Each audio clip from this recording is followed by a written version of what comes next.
There's a man in the Bible, his name is Korah, Korah. He's an example of a self-appointed leader. You can read about him in Numbers chapter 16 and Numbers chapter 17. It was Korah and a group of other men who became insolent, disrespectful, and haughty with Moses. They didn't like Moses, so Korah got a little group together, got a little clique together, and said, let's go against Moses. He got 250 well-known community leaders, and they came as a group to oppose Aaron and Moses. They told Moses and Aaron, you have gone too far.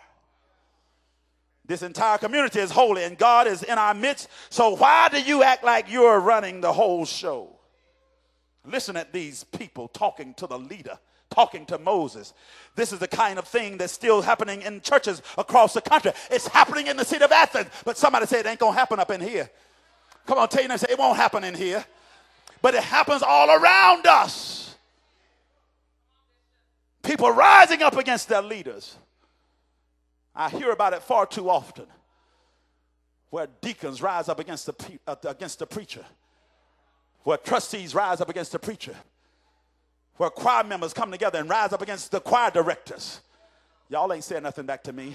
Where ushers come together and rise up against the ushers ministry leader. Listen, you better be careful how you rise up against leadership, because anybody that rises up against leadership put themselves in a place where God will attack them. Y'all ain't saying nothing back to me.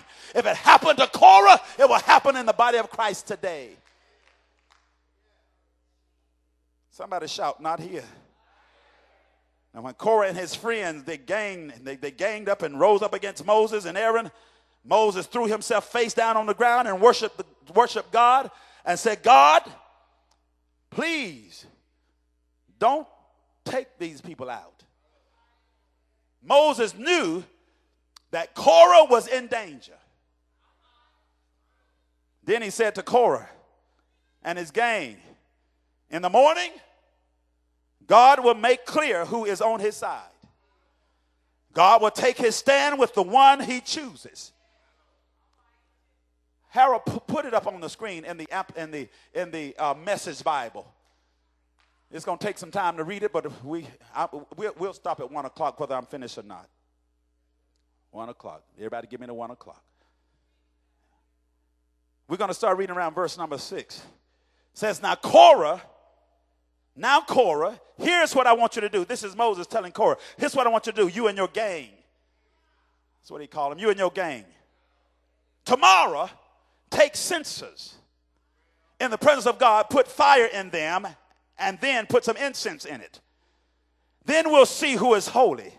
We'll see whom God chooses. Sons of Levi, you've overstepped yourselves, is what Moses said. He said, sons of Levi, you've gone too far. You said, I went too far, but you're the one that's gone too far. Moses continued with Korah, listen, sons of Levi, isn't it enough for you that God of Israel has selected you out of the congregation of Israel to bring you near him to serve in the ministries of the dwelling of God and to stand before the congregation to minister to them? He has brought you and all your brother Levites into his inner circle, and now you're grasping for the priesthood too. In other words, you've had a good position, but now you're trying to do something that you were not called to do. Wasn't it enough that he called you and gave you something to do? Why don't you just do that?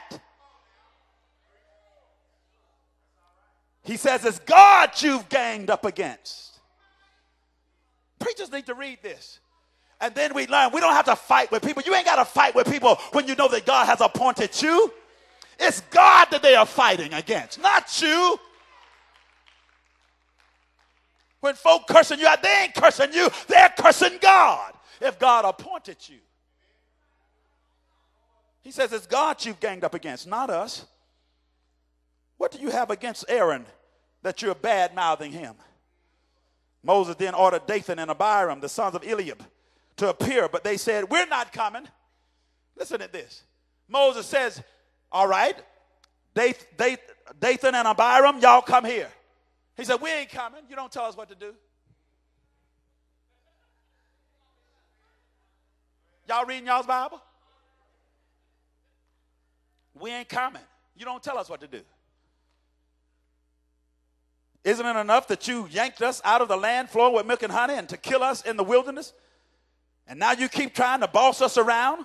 Face it, you haven't produced. In other words, Moses, you don't know what you're doing. We ain't coming to you. Touch your neighbor and say, you better be careful.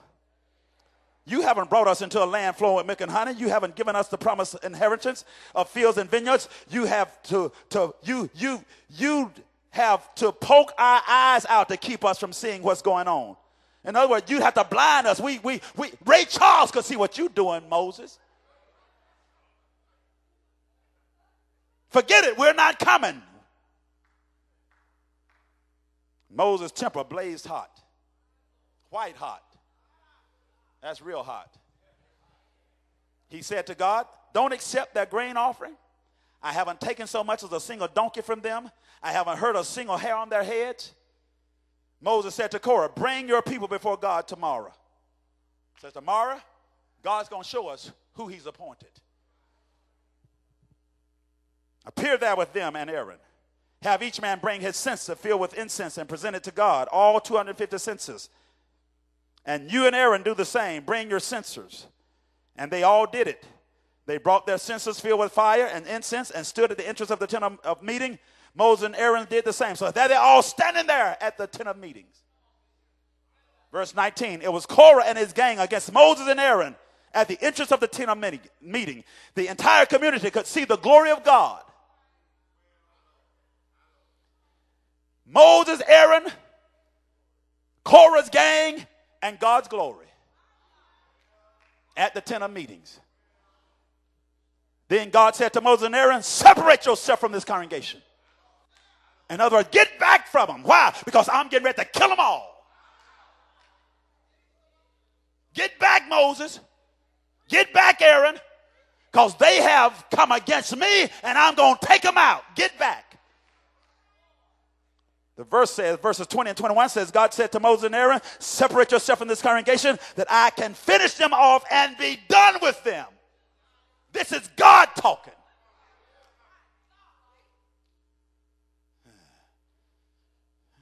Touch your neighbor and say, you better be careful. They threw themselves on their faces and said, oh God, God of everything living. This is Moses and Aaron, seeing that God is getting ready to take these men out. So Moses and Aaron fall on their face and say, God, don't kill all of them. It's Korah's fault. Don't kill everybody because of Korah. Verses 23 and 24, God spoke to Moses, said, speak to the community. Tell them, back off from the tents of Korah, Dathan, and Abiram. Moses got up and went to Dathan and Abiram. The leaders of Israel followed him. He then spoke to the community, back off from the tents of these bad men. Don't touch a thing that belongs to them, lest you be carried off on the flood of their sins. So they all backed away from the tents of Korah, Dathan and Abiram. Dathan and Abiram by now had come out and were standing at the entrance of their tents with their wives, their children, and their babies. Moses continued to address the community. This is how you'll know that it was God who sent me to do all these things and that it wasn't anything that I cooked up on my own. If these men die a natural death, you'll know that it wasn't God who sent me. But if God does something unprecedented, if the ground opens up and swallows the lot of them and they are pitched into hell alive, then you'll know that God did it. God had Dathan and Abiram and all his family standing there at the tent. And Moses said, if the ground opens up and swallows all of them, you'll know that God has sent me and not them. Before Moses got the words out of his mouth, the earth opened. You talk about an earthquake. The earth opened up. And in one gulp swallowed them down. The men and their families, all the human beings connected with Korah, along with everything they owned. They all went down into the ground.